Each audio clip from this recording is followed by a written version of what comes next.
4-year-old Ottie Powell left to collect firewood and never came home. And a lot of hikers along the Appalachian Trail, especially ones who have spent the night at the Punchbowl Shelter in the Blue Ridge Mountains of Virginia, will tell you that his spirit never left the area. Now, November 9th of 1890, Ottie left home for school like any other day, walked a mile to the school barefoot, and at recess time, teacher noticed that there wasn't any wood left for the wood stove. There had been a snow the week prior, and they had already burned through all the firewood they had collected. So at recess time, she sent all the boys out to collect a little firewood. Well, it wasn't until about 20 minutes later, after recess, that the teacher noticed that little Ottie didn't come back in with the rest of the boys. So, of course, she dismissed the school and had the children go and tell their parents, notify their parents of what was going on. And a big search party was organized for little Ottie. He was just a month shy of turning 5 years old. Well, they even had his dog out there looking for him, hoping to pick up his scent. Well, they said his dog just took off up the mountain and was gone most of the day. Of course, being 4 years old, they were focusing their efforts around the school, in the immediate area where he disappeared, to no avail. They never found little Ottie.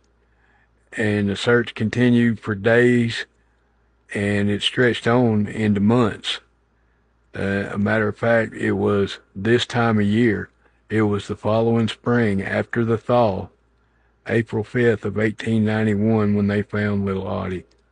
He was 7 miles away, up at the top of Bluff Mountain, from the schoolhouse where he had wandered off from. Now, as tragic as it was, they say that they think little Ottie passed away that very first night that he was gone from exposure, the elements. So at least he did not suffer long. But there have been many hikers who have experienced the apparition of Ottie. They'll hear disembodied voices of a little child whimpering or calling for help. And there's been a hiker who said he woke up one night, there was a little boy huddled in the corner whimpering, and when he woke up the next morning, all his things were taken out of his pack and neatly folded, and there was a pile of chestnuts on top of his neatly folded clothes. Well, that's significant because that was little Ottie's last meal, and that's how they knew that he hadn't suffered, because that was the last thing that he digested, or it still wasn't digested. Well, anyway, there's a marker right there on the Appalachian Trail near the summit of Bluff Mountain for Ottie.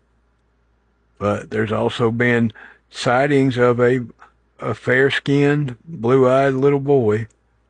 He's been sighted at the picnic table. He wandered off to the nearby pond and then disappeared. But that's been the tragic story of little Ottie Klein Powell, the boy who never came home from collecting firewood. That's been Jay's Haunted Appalachia for tonight. I hope you guys enjoyed the story.